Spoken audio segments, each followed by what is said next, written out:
Congo une réserve de matières premières pour les États-Unis et l'Occident. N'oublions pas que la première bombe atomique a été fabriquée à partir d'uranium provenant du Congo. Il n'y avait à l'époque dans le monde que deux pays producteurs de cobalt, l'Union soviétique et le Congo. Le cobalt est extrêmement important pour les moteurs à réaction et aussi pour la haute technologie. Nous ne pouvions pas nous fournir auprès de l'Union soviétique car c'était un produit stratégique. Le Congo était donc l'unique source.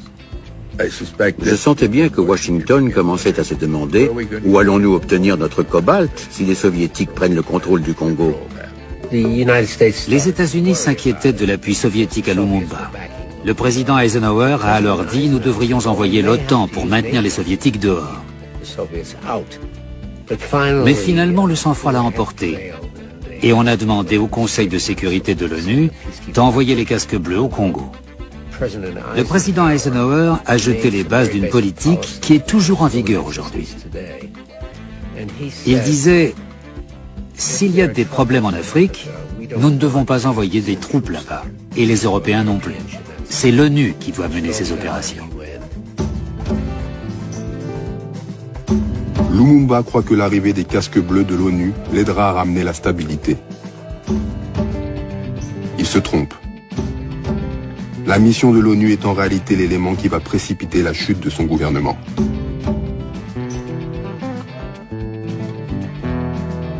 On n'a pas vu un danger dans les Nations Unies, d'autant plus qu'on nous a toujours dit dans les manuels d'histoire politique, l'ONU, ça prône la paix. On ne sait pas que l'ONU aussi dépend en partie des Occidentaux, et même pas tous les Occidentaux, puisque l'ONU a été créée à New York par les Américains. Les Américains tenaient l'ONU en main, et tout se faisait sur ordre des Américains, donc l'ONU c'était une fiction.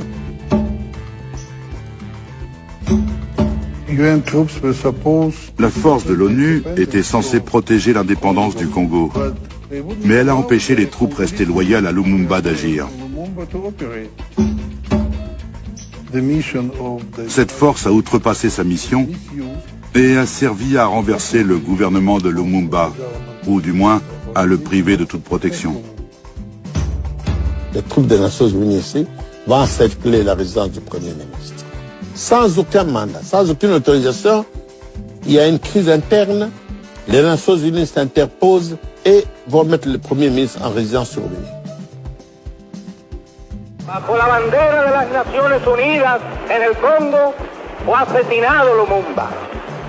Y esas eran las Naciones Unidas que pretendían los norteamericanos que vinieran a inspeccionar nuestro territorio. Esas mismas Naciones Unidas. Pero no porque él confiara que el Congo. Il était sûr que le Congo pouvait devenir la base d'où partiraient les colonnes qui allaient rendre son indépendance à l'Afrique, au-delà des frontières.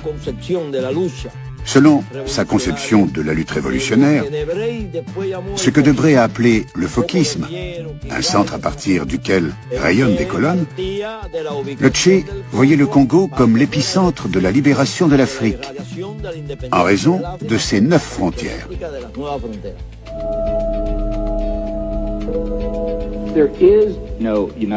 Il n'y a pas de Nations Unies. Il y a une communauté internationale qui, à l'occasion, peut être dirigée par le dernier vrai pouvoir mondial, les États-Unis. Quand les États-Unis dirigent, les Nations Unies suivent. Et nous ne dirigeons que quand ça correspond à nos intérêts nationaux. Dans un livre paru en 2007, John Bolton donne un autre argument. Il explique que les États-Unis doivent pouvoir, partout dans le monde, fournir des fusils quand ils le décident à des bandes armées.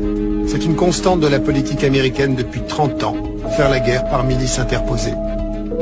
Pour les besoins de la propagande, ces bandes armées sont baptisées combattants de la liberté. Quand vous armez des milices ou des combattants de la liberté, vous utilisez toujours des canaux légaux ? La décision vient toujours du gouvernement américain, que ce soit une opération secrète de nos services d'espionnage ou du ministère de la Défense. Notre problème, c'est qu'on est tellement transparent qu'il est difficile de conduire des opérations clandestines, même quand on souhaite le faire. Les États-Unis ont été condamnés pour avoir illégalement armé un groupe d'extrême droite qui a déstabilisé le gouvernement légal du Nicaragua et tué 20 000 civils.